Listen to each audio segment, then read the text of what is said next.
All right, guys, figured I would do a update on the X748. Seemed fitting since it's, I would say, 98% done, minus a couple things.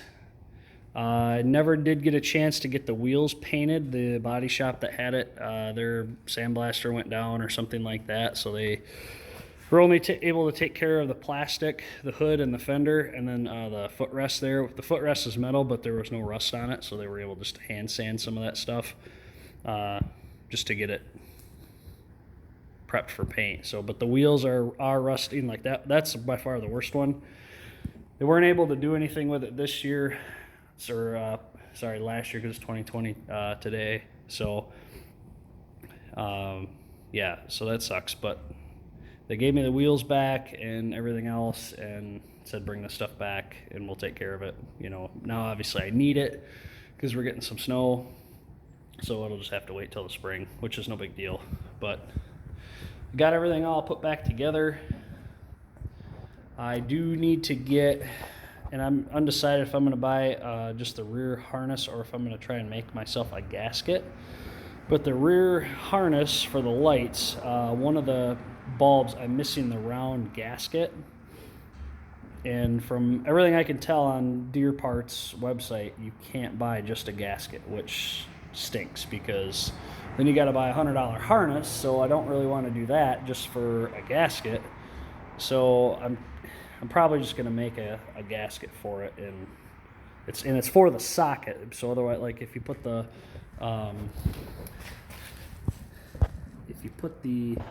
yeah, you can see that one hanging there. The gasket goes on the bulb socket, and then you twist it in there, and that's what holds it tight. So, yeah, I need to get a gasket for that. I'm not going to buy the harness unless I find like one brand new for like $5 or something. So you never know. I did get a top link for it. The top link that I had for it, it was so rusted and gummed up on the inside of the assembly there, it wouldn't even come apart. I literally had a pipe wrench on the, well, I'll show you here. Let me give it, there you can see it. I literally had a pipe wrench on it, turning it, and I finally got it to go free, but then the threads are just so shot and gummed up in there. It's awful. So I could never get it to spin freely. The only one that I could was the one with the 3/4 inch hole right here, and that's the one I need for the top of the 3-point attachments. I don't know if it's 3/4 or 5/8. Well, probably 3/4, I think is what it is. So I bought a Cat 1 or Cat 0, sorry, top link. And Cat 0 are 5/8 pins. So just by chance, that's a 5/8 pin, and this is the 3/4. So the 3/4 threaded into there just fine, and now it works really, really well. I also bought new, well, I guess they're new old stock or used, whatever, 3-point arms. There really was nothing wrong with the other ones, other than the fact that the adjustment chains, this part here, and then the threads were gone. They were just shot. So, and I could have replaced the chain and like this link here, but you got to weld the chain onto the arm, and by the time I messed with it, the price I got the 3-point arms for, I couldn't beat it. So yeah, rear PTO is working. The one issue I'm still having is the rear only will not work by itself. If you have it in rear only, the mid is also on. So I'm chalking it up to, there's an adjustment inside this housing here somewhere with the adjustment bar or adjustment knob. There's an adjustment somewhere inside there that's out of whack, so that's preventing it from working entirely true, I guess, or entirely like factory perfect. But I did have to replace the ball switch here. The one ball switch, I wasn't getting any continuity through it. So that was preventing the rear PTO from working entirely. When you turn it on the dash, you wouldn't get a light, you wouldn't get a PTO. If you swap these ball switches around, it would work, and the other one wouldn't. So I put a continuity test on it and wasn't getting any continuity through it, so that told me that the switch was bad. Bought a new switch, installed it, worked just fine. So, but you do have to watch it because there is oil that will come out of these. I I know that for two reasons. One, I did the ball switch when I pulled the side plate off of the transaxle housing. I pulled the large side plate off and I pulled the axle off of the tractor, or off the transmission. I wasn't sure which one was leaking. One of them was leaking. So you got to take the axle off to get the plate off, so I figured I might as well do both, right? It's off, so why not? Sadly, the axle's going to have to come back off.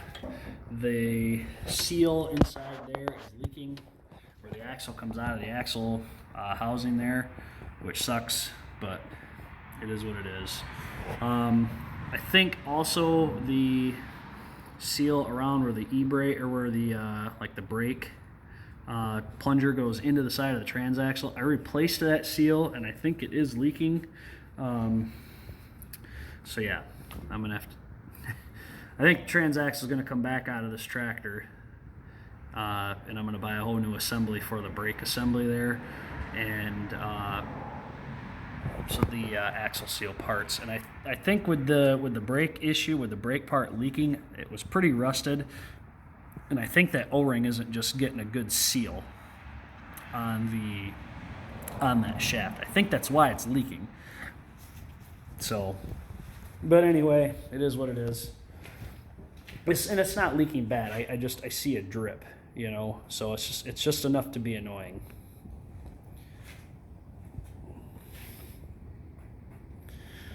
I was able to put the cab on it. I got the heater plumbed into it. Heater's working. I mean, it's not. I've never had good luck with these hot water heaters from the cooling system. I haven't. I don't know why. I hook things up exactly the way other guys do, and the way the other guys have raved about them. They say that, you know, it gets so hot it drives them out of the cabs. They got to shut them off. They, you know, are sitting in t-shirts and everything. I've never experienced that. I've always got at least a hat on, gloves, you know, and a thick sweatshirt. So I don't know what I'm doing wrong, but I give props to the guys that have, you know, those heaters work extremely well. Same cab that came off the 585, so you guys have seen the console with the radio and everything. On the console, I did add these little, I guess, like dome lights, one on each end. They work pretty good. They're LED. I got the joystick mod in the tractor. I did that. That's working. The air ride seat is in. What I did with this is I pulled the seat base off. There's two screws on the face. There's one somewhere right under here, and there's one on the other side. And this pops up, and then you can take this off and you can access the air pump and the components inside. Pulled the wiring out of it because I don't need the seat switch. I'm not using that. And then I made my own wiring harness for it with a weather pack connection right here for just power and ground. Power comes into the switch, leaves the switch and goes to the motor, one side of the pump, I guess, and then the ground just goes right to the pump. And then when you push in, you get lift. When you pull out, you release the air in the seat. So works all right, not too bad, fairly comfortable seat. So the downfall with the Curtis cabs is that if you have a seat with an armrest on it, it will hit the spot for the gas fill, or for the fuel fill here. So you know, it is what it is. I had the same thing with the 585. Once I put that seat on it with the armrest on it, it is what it is. It's not bad. Otherwise, I did spend the $400 the other day, and I bought the, I guess the jack shaft or whatever, the PTO, front PTO kit for these tractors.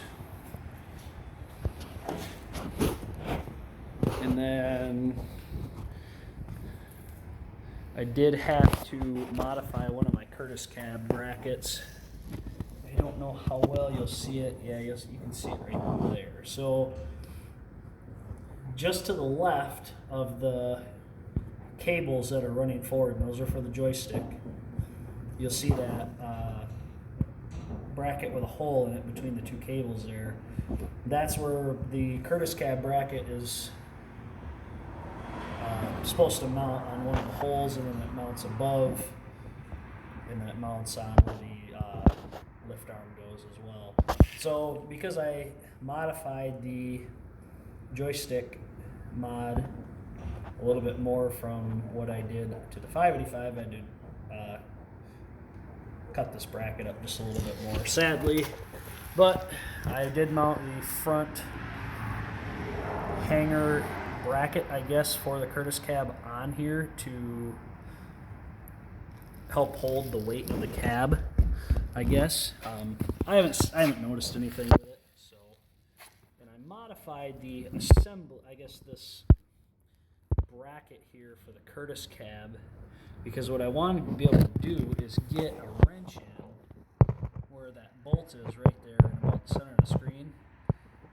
And that's for the Curtis cab bracket. On the 585, you couldn't do that.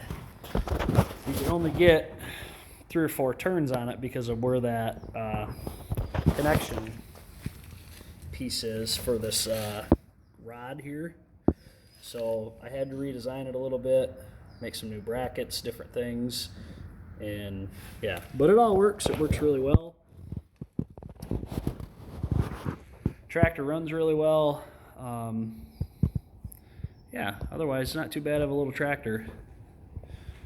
Glad I bought it. You know, I don't have any buyer's remorse or anything like that. Everything works really well.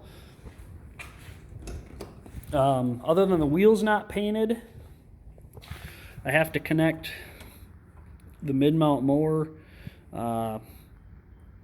lift to that hydraulic spool, because this is an H4 tractor, so this joystick only does the 4 hydraulic ports here. The green one does the 3-point hitch.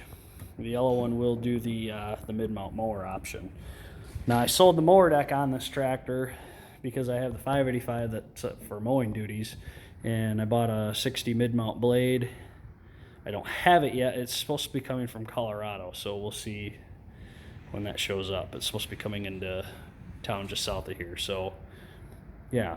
But I want to get that hooked up so I can hook the mid-mount blade up and try that out, because we're having such a mild winter. I should be able to try that out. So yeah, otherwise, guys, super pumped to have the tractor. It's working great. The blower mods are working really well. You can watch that video that I got up on that. And yeah, I mean, can't complain for a